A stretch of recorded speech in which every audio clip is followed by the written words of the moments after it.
Paano ma? Nagsasalita ako. Oo. Bago i-prepare to, kuya. Ayan, so yung toge, bali, ang toge, binababad sa tubig para hindi siya makitim. So may timbangan yan. Ang toge, tinitimbang ng 20 grams, ang noodles, 80 grams. So kung gusto nyo naman, kasi mas mura lang yung toge, 30 grams yung toge, 70 grams yung noodles. Kuya, paano yung ginagawa sa noodles?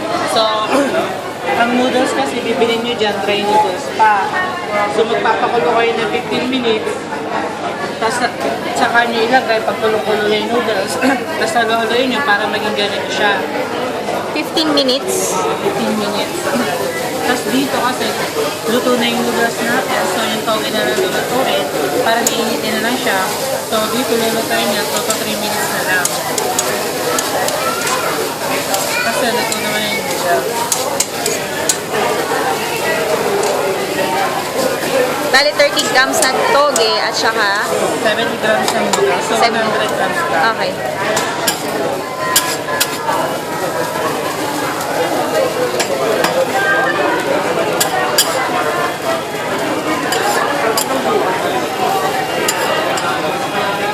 Ayan, okay na yan. Kasi mainit na siya. Nalagay ko na sa cups. Ito yung plain noodles. 25 pesos. So, kung may siomay naman, dalawang siomay, 35 pesos siya. So, ito order nila, plain lang. So, 25 pesos. Okay. Sa sauce, kuya, paano siya pine-prepare? Sauce naman, ito, bali may procedure na pagtinta dyan. Kasi powder bibilin yan. So, 1:3. 1 cup powder, 3 cups hot water po. So, lahat ng powder po yan, lahat ng sauce, kahit anong powder po, 1:3 yan. 1 cup ng powder, 3 cups ng water. So, ito yung pinaka-best seller sauce lang namin. So, ito yung ginawa namin sauce. With teriyaki, at saka barbecue sauce.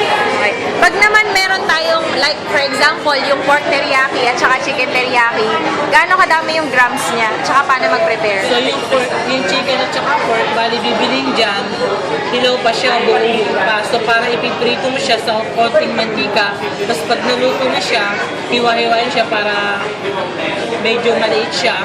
Tapos dito, sasalang mo na siya dito, parang iinitin mo lang na siya kasi naluto mo na siya.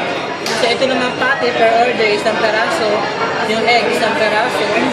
Siomay, 2 peraso. Dito naman sa pork and chicken, 30 grams per order. 30 grams per order. Okay. Thank you!